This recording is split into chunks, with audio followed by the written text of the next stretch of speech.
Pemirsa, kita akan memasuki kabar nang penambayan. Jamaah calon haji asal Kabupaten Banjar, Bangaran Awariah Masyuni Majri, berumur 50 tahun 4 bulan, warga Jalan Datu Panjang, Mandi Kapau Timur, Karangintan, Kabupaten Banjar, telah wafat kamarian Kamis 25 Mei 2023. Almarhum tercatat mendaftar sebagai jamaah calon haji pada tanggal 9 Desember tahun 2010 lalu.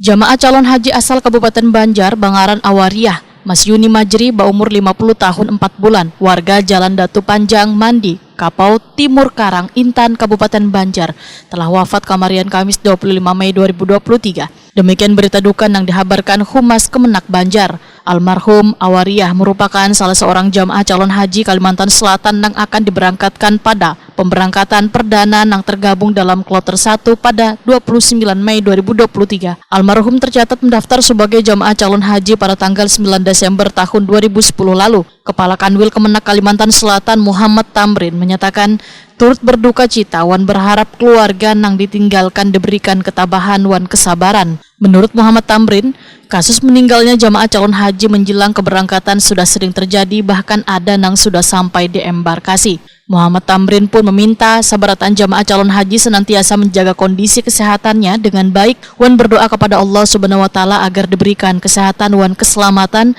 serta kemudahan dalam melaksanakan ibadah haji. Sebelumnya seorang jamaah calon haji Indonesia, Suprapto Tarlim Kertowijoyo, asal Demak, Jawa Tengah, dilaporkan wafat di Madinah Kamis 25 Mei 2023. Almarhum yang tergabung dalam kloter 3 embarkasi Solo ini meninggal di Hotel Abraj Taba setelah mengalami serangan jantung.